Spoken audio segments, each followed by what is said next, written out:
আসসালামু আলাইকুম রহমতুল্লাহ।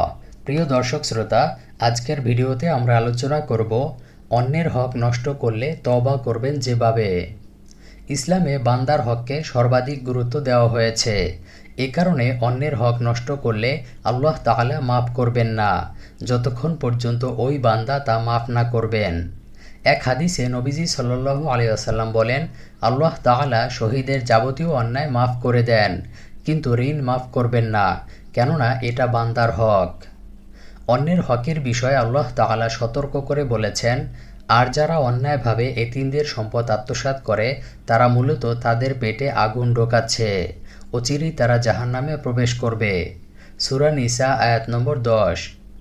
হযরত আয়েশা সিদ্দিকা রাদিয়াল্লাহু তাআলা আনহা সূত্রে বর্ণিত, মহানবী সাল্লাল্লাহু আলাইহি ওয়াসাল্লাম বলেছেন, যে ব্যক্তি অন্যায়ভাবে কারো এক বিঘত পরিমাণ সম্পত্তি ভোগ করবে, কিয়ামতের দিন 7 তবর তথা স্তর জমিন তার গলায় ঝুলিয়ে দেওয়া হবে।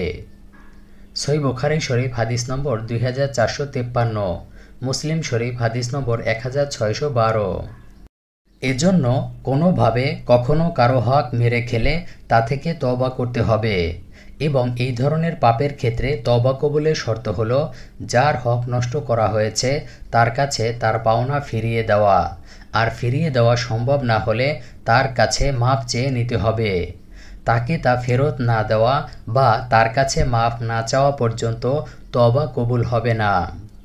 এক হাদিসে হযরত আবু হুরায়রা রাদিয়াল্লাহু তাআলা আনহু থেকে বর্ণিত, রাসূলুল্লাহ সাল্লাল্লাহু আলাইহি ওয়াসাল্লাম বলেন, যে ব্যক্তি তার ভাইয়ের সম্ভ্রমহানি বা অন্য কোনো বিষয়ে জুলুমের জন্য দায়ী থাকে, সে যেন আজই তার থেকে মাফ করিয়ে নেয়, সেদিন আসার পূর্বে যেদিন তার কোনো দিনার তথা স্বর্ণমুদ্রা বা দিরহাম তথা রৌপ্য মুদ্রা থাকবে না। যদি তার সৎকর্ম থাকে তাহলে তার সৎকর্ম থেকে জুলুমের সমপরিমাণ কেটে রাখা হবে, আর তার সৎকর্ম না থাকলে তার প্রতিপক্ষের পাপ হতে জুলুমের সমপরিমাণ নিয়ে তার উপর চাপিয়ে দেওয়া হবে। সহিহ বুখারী শরীফ হাদিস নম্বর 2449।